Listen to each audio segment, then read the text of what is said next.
નમસ્કાર વિદ્યાર્થી મિત્રો, કેમ છો? મજામાં ને? આજે આપણે ધોરણ 7 વિષય હિન્દી પાઠનું નામ છે ડૉક્ટર વિક્રમ સારાભાઈ। हमारे जीवन को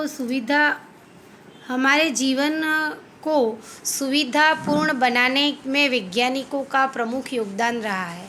प्रस्तुत इकाई में हमें विक्रम साराभाई जैसे अद्भुत व्यक्तियों से परिचित कराती है जिन्होंने वैज्ञानिक, प्रौद्योगिक, शिक्षा, उद्योग, वाणिज्य, व्यवसाय, प्रबंध अनेक क्षेत्रों में प्रगति उल्लेखनीय कार्य किया। उनके जीवन की घटनाओं से प्रेरित होकर अवलोकन, परीक्षण एवं प्रशिक्षण से वैज्ञानिक दृष्टिकोण विकसित कर हम भी महान वैज्ञानिक बन सकते हैं और मानव जाति का अनुपम सेवा कर सकते हैं। एक ऐसे महान वैज्ञानिक थे, जब वे मात्र 2 वर्ष के थे तब गुरुदेव रविंद्रनाथ टैगोर ने भविष्यवाणी की थी कि यह बालक बड़ा होकर बहुत यशस्वी बनेगा। उस बालक ने उसकी भविष्यवाणी अपने कर्मों से सच साबित कर डाली। क्या आप जानते हैं वे कौन थे? वे हमारे देश के महान वैज्ञानिक डॉक्टर विक्रम साराभाई थे।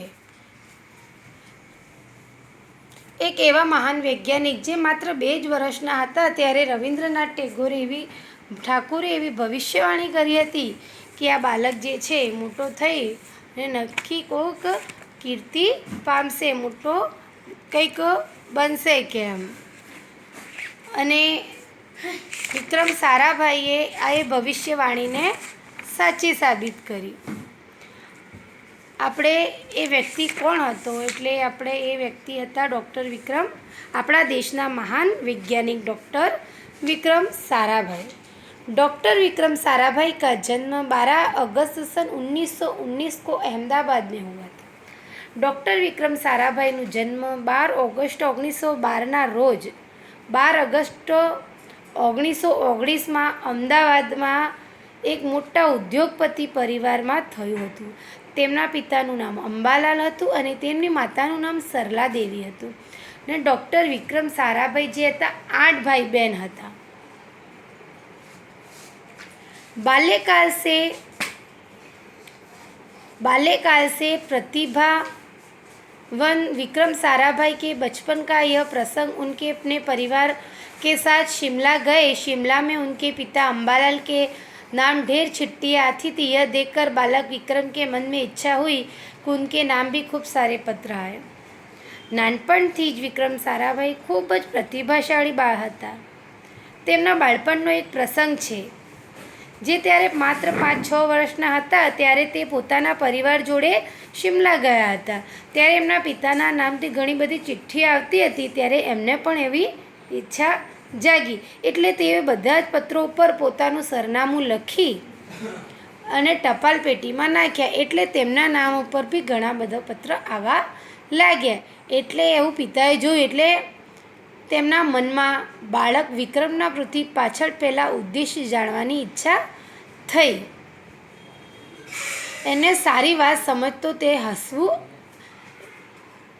આવ્યું, પરંતુ તેમની ઈચ્છાને જાણીને ખૂબ રાજી થઈ ગયા। ત્યારે 8 વર્ષના હતા ત્યારે સાયકલ ઉપર કલાબાજીઓ પણ કરતા હતા અને લોકોને નવાઈ પમાડતા હતા। એમની સાહસિક પ્રવૃત્તિઓ પ્રિય હતી। ગણિત, ભૌતિક વિજ્ઞાન તેમને પ્રિય વિષય હતા। ડૉક્ટર વિક્રમ સારાભાઈને 3 વિષય ખૂબ જ પ્રિય હતા। ગણિત, એક ભૌતિક અને વિજ્ઞાન।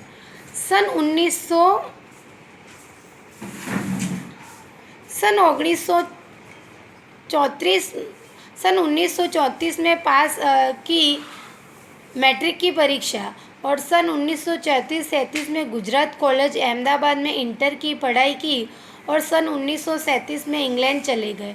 सन 1940 में कैम्ब्रिज से गणित भौतिक में बीएससी की परीक्षा में सफलता प्राप्त की। तत्पश्चात द्वितीय विश्व युद्ध शुरू होते ही विक्रम साराभाई भारत लौट आए और भारत में उन्हें सीवी रमन तथा डॉक्टर होमी भाभा का सानिध्य मिला। वहाँ राष्ट्रीय स्वतंत्रता आंदोलन में बड़े प्रभावित हुए और सन 1942 में वह मृणालिनी स्वामीनाथन के साथ विवाह के सूत्र में बंध गए।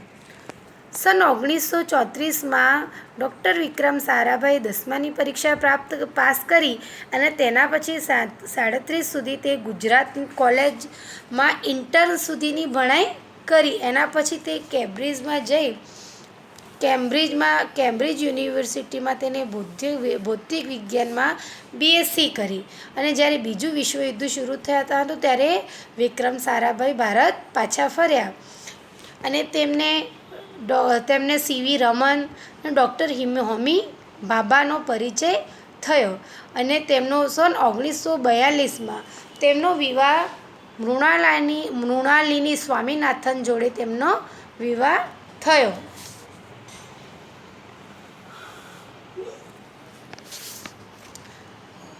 उन्होंने अंतरिक्ष की गहराइयों से आने वाले रहस्यमय कॉस्मिक किरणों पर अनुसंधान करके कैम्ब्रिज विश्वविद्यालय से सन 1947 में PhD की उपाधि हासिल की. ब्रह्मांड तथा सौरमंडल में कई जटिल प्रश्नों का प्रायोगिक हल निकालने का श्रेय डॉक्टर विक्रम साराभाई को ही प्राप्त है. उन्हीं का सुझाव था कि कॉस्मिक किरणों पर प्रयोग करके हिमालय की ऊंची चोटियों पर सर्वाधिक उपयुक्त व अनुकूल होगी. इसलिए भारत सरकार ने गुलमर्ग में वैज्ञानिक उपकरणों से लेंस प्रयोगशाला की स्थापना की और डॉक्टर विक्रम साराभाई के निजी प्रयासों से सन 1937 में भौतिक अनुसंधान प्रयोगशाला अहमदाबाद में स्थापित हुई, जिसमें जन्मबद्ध रहे. अहमदाबाद में टेक्सटाइल इंडस्ट्री रिसर्च एसोसिएशन की आधारशिला रखी. भौतिक अनुसंधान प्रयोगशाला डॉक्टर विक्रम साराभाई परमाणु शक्ति, अंतरिक्ष विकिरण, सूर्यग्रह, तारा, प्लाज्मा, भौतिक तरल खगोल पर वह कार्य करते रहे.